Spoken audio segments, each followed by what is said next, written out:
Here's why I don't believe in God, okay? What Dan McKellen say? Okay, let's hear it. I uploaded a video, and the video was on my thoughts on religion and whatnot. And I'm already getting tons of inboxes asking me why I don't believe in God. People really want me to believe in God. I know this topic is very important to people, but here's why I don't believe in a God, okay? At least based on the concepts of God that we've been exposed to. Now, if you notice, he said based on the concepts of God that we have been exposed to, okay?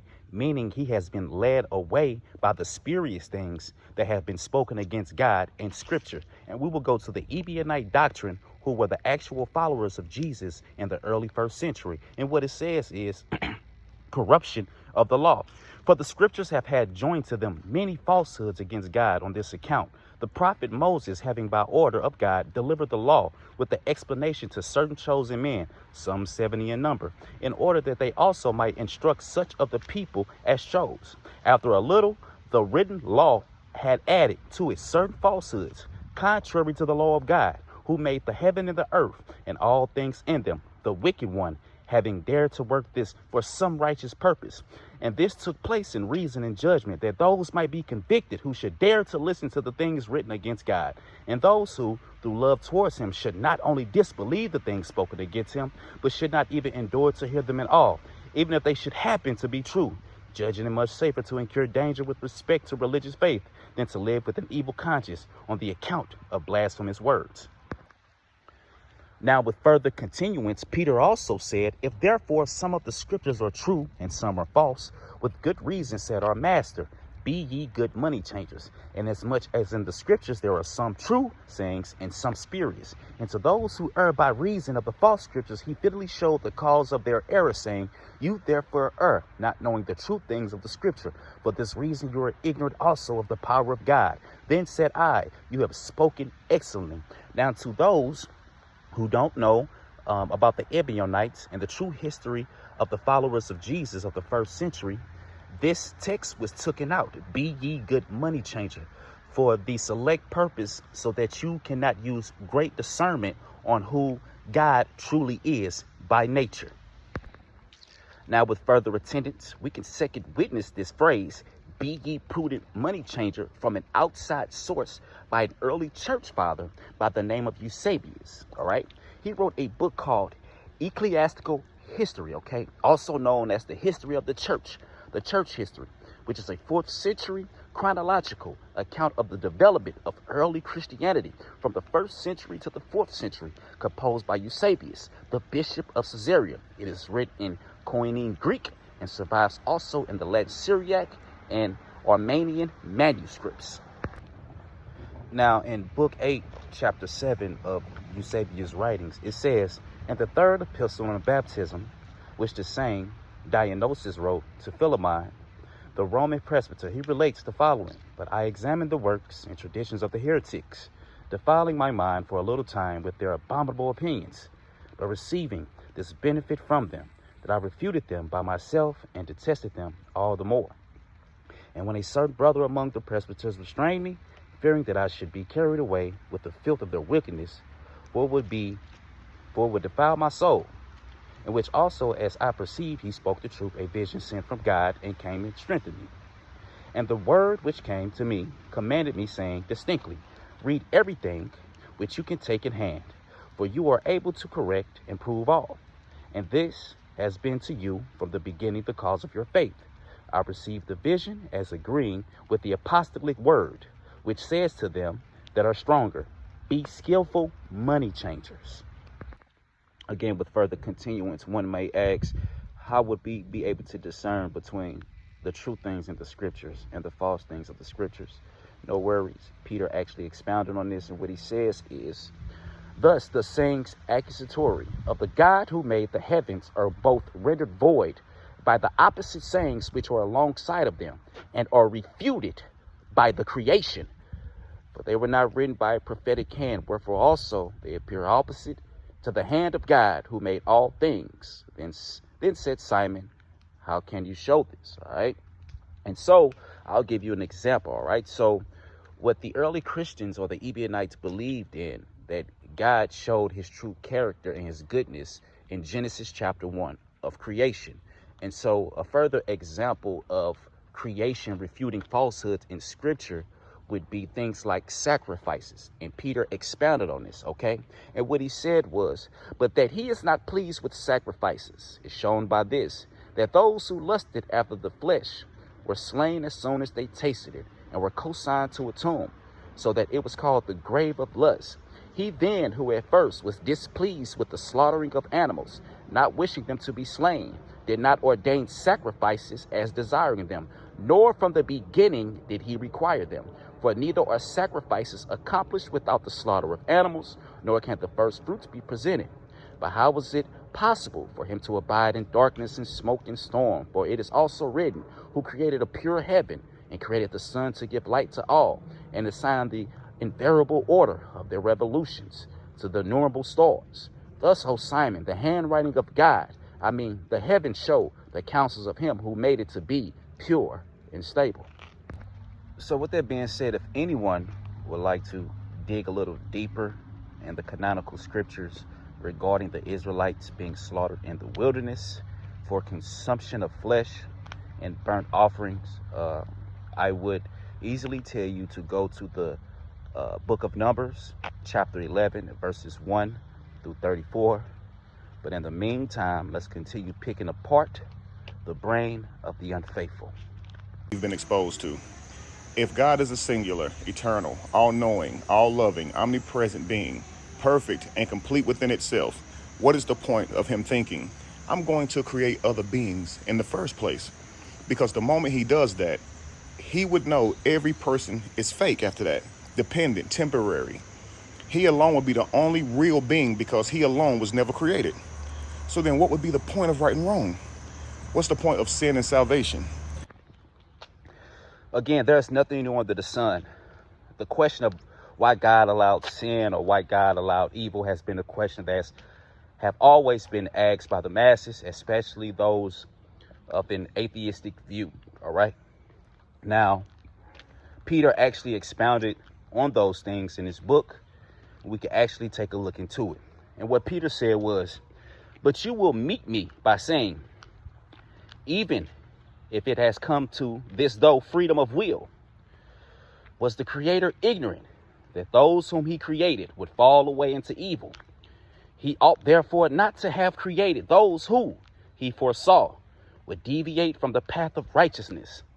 Now we tell those who ask such questions that the purpose of assertions of the sort made by us is to show why the wickedness of those who as yet were not did not prevail over the goodness of the Creator. For of wishing to fill up the number and measure of his creation, he had been afraid of the wickedness of those who were to be. And like one who could find no other way of remedy and cure, except only this, that he should refrain from his purpose of creating, lest the wickedness of those who were to be should be ascribed to him.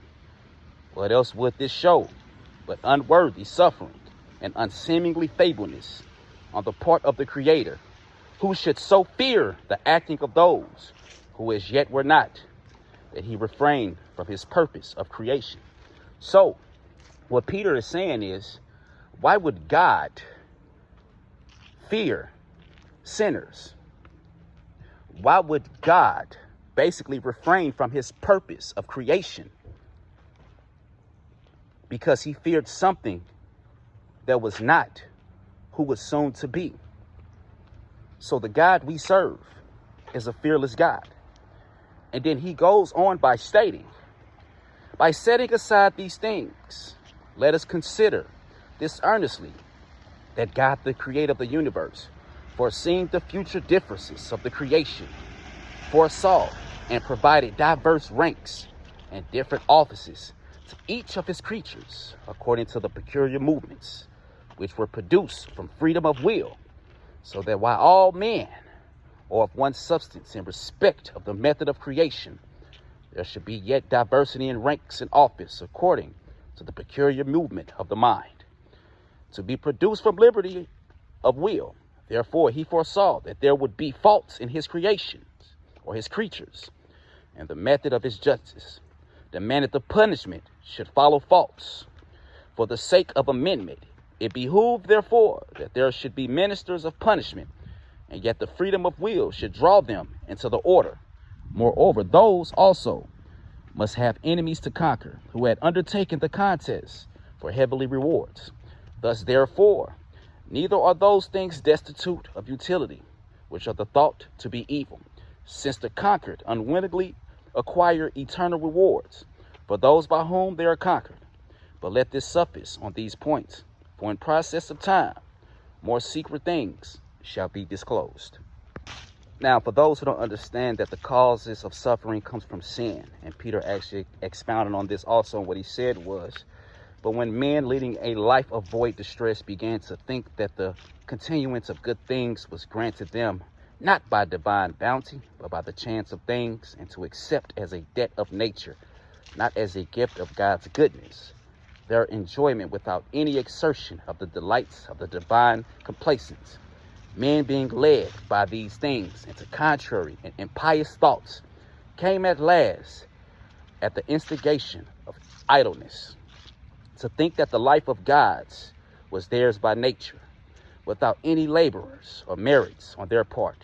Hence they go from bad to worse, to believe that neither is the world governed by the providence of God, nor is there any place for virtue, since they knew that they themselves possessed the fullness of ease and delights, without the assignment of any work previously, and without any labors, were treated as friends of God.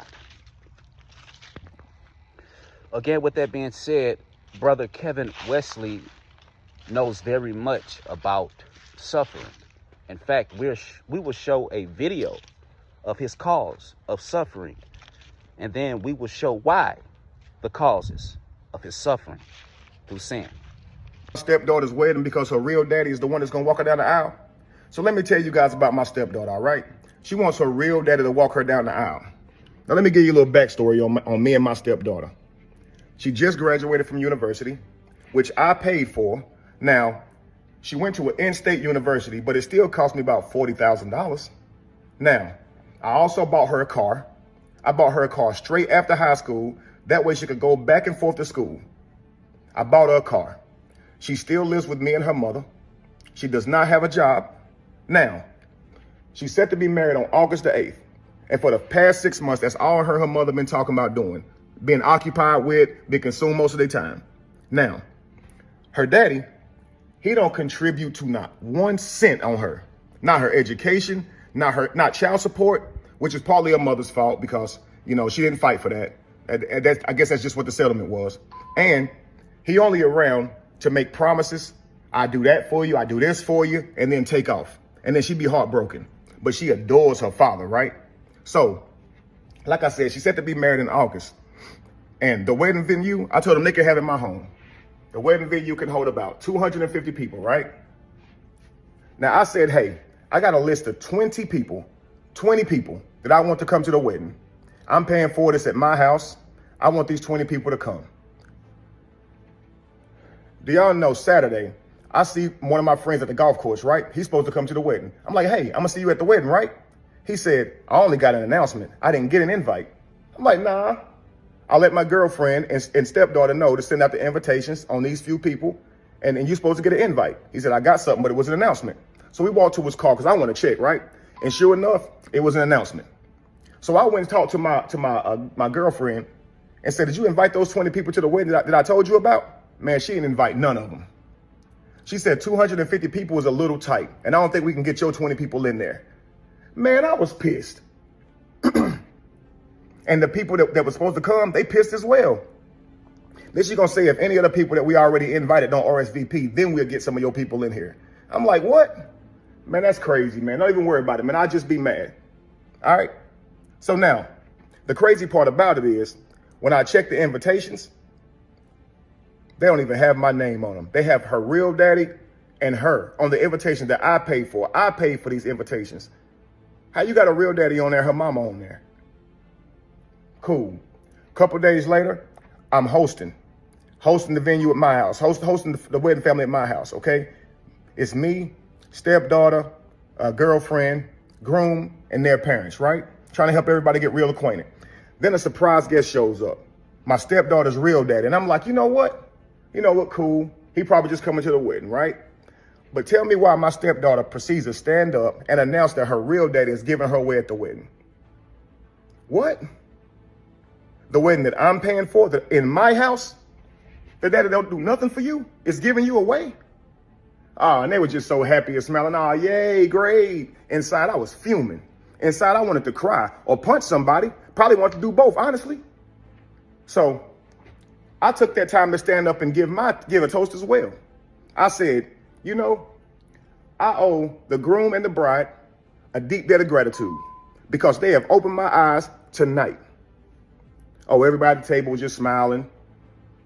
They have let me know that my position in this family is not what I thought it was. Oh, you should have saw the frowns, man. Now they mad. It done got serious. I let them know I am not the godfather or, the head of the family that I thought I was, the loved one that would be seeked out in times of need. Nah. I realized I'm an ATM. Yeah. So, since I have been replaced as host of the wedding, I shall be giving my financial duties to the new host. And I will back out monetarily. Yeah. Yep.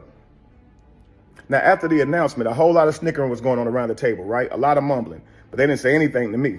Nobody addressed me now. Now, later that night, tell me why my girlfriend gonna come to me talking about how I'm ruining so much, how I'm ruining so much for backing out, and how her daughter ain't gonna have her dream wedding, and how her daughter ain't this and that. Okay, well, it's apparent that I'm not family in this family. So the family should take care of it, right? That's my stepdaughter. I mean, it ain't even my stepdaughter, really. It's my girlfriend. I just happen to be around her for the last 10 years. But tell me why the next day, my girlfriend trying to show me how much I'm ruined, right? She takes me to where they planning the wedding, and the wedding planner showed me, all the things they got going down, everything they got set up. I look at the venue. They got some father-daughter dances, right? 3 songs. All of them cater to her real dad, not me. I looked at the food they got. 2 of the dishes got stuff I'm allergic to in it. I just started laughing. Like, they want me to pay for this? His name on it, not mine. His songs, not mine. The food, I can't eat the food. And the 20 people out of 250 that I wanted, they can't even come in my house? Wow. Okay. It's wild, man. So I went on ahead and let her know I will not be there, and neither will my money. Yeah. And they will no longer be at my house either. And you will no longer be at my house or your daughter. Because, I'm not family. I'm not even important enough to be put up on the brochure. It's crazy, man. Yeah. So I let her know that I'm not paying for it, and you and your daughter can get out of my house because apparently we're not a family. Yeah, we just 2 people stand up in this house, and I'm an ATM. Have fun at the wedding, man. Sorry about that, guys. It was getting pretty late outside, so now I'm in the car. I want you guys to see my face, body language is everything. And so, to continue the topic at hand, I just showed the brother Kevin going through a cause of suffering in which all we humans go through. And like Peter said, the cause of suffering comes from sin. What was the sin? The brother Kevin was actually in double sin. One being that Kevin was, if not still is deeply involved in polygamy, having more than one partner, as well as being a stepfather to a child or a father to a child that is not his, and being in a relationship with the mother. Okay, now there's nothing wrong with being a father to a child that's not yours, as long as you're not having relations with the mother. One might be able to ask, well, what if that person can't have children? Simply you adopt, or you get with a woman who has no children. All right, and you adopt with her if it is okay. Under no circumstance does God change his laws because man is unwillingly and unable. Okay, now when we look in verses like Matthew chapter 19 verses 7 through 8, it says, they said unto him, why did Moses then command to give a writing of divorcement and to put her away? He saith unto them, Moses, because of the hardness of your heart, suffered you to put away your wives, but from the beginning it was not so. And so when we go inside the Ebionite doctrine, we look and see that that was actually false. They did not question him about divorcement. In fact, they questioned him about multiple wives. All right. And what it says is, whence it is impossible without his teaching to attain to saving truth, though one seek it forever, where the thing that is sought is not. But it was and is in the word of our Jesus accordingly. He, knowing the true things of the law, said to the Sadducees, asking on what account Moses permitted to marry 7. Moses gave you commandments according to your hard-heartedness, for from the beginning it was not so. For he who created man at first made him male and female. Again, second and third witness, Matthew chapter 19, verses 8, as well as Mark chapter 10, verses 5 and 6. We can also see this in the Dead Sea Scrolls. When we go to the Dead Sea Scrolls, which is 4Q 266, as it reads, the builders of the wall who have followed the precept. Precept was a sprouter, of whom it is written, they shall surely sprout, shall be caught in fornication twice by taking a second wife while the first is alive. Whereas the principle of creation is male and female, created he them. Also those who entered the ark went in 2 by 2, and concerning the prince it is written, he shall not multiply wives to himself. But David had not read the sealed book of the law, which was in the ark of the covenant, for it was not opened in Israel from the death of Eleazar and Joshua. All right. And then it continues on to say, and Joshua and the elders who worship Asheroth. It was hidden and was not revealed until the coming of Zadok, and the deeds of David rose up, except for the murder of Uriah, and God left him. And also when we look in verses from the beginning, like Genesis chapter 2 and 24, there shall man leave his father and mother and cleave unto his wife, which is singular, and they shall be one flesh. We know that 1 plus 1 is 2 and not 3. 3 cannot become 1.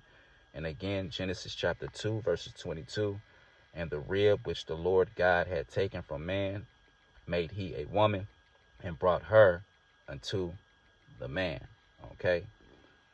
So again, we can see that in early Christianity sources, that they were against polygamy as well. They're showing forth the beginning of creation and God's works, that he created male and female, all right, not male and females, showing that the duality of male and female becoming one.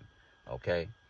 And so again, that was the cause of his suffering. Okay. Double sin. Again, being a father to children that is not his, and being in relations with these women in polygamy. And that goes to say, you know, why would any man want to become second to any man? All right. Again, why would any man want to become second to any man? You should always want to be first regarding starting your own family. Take that, coming! Dad!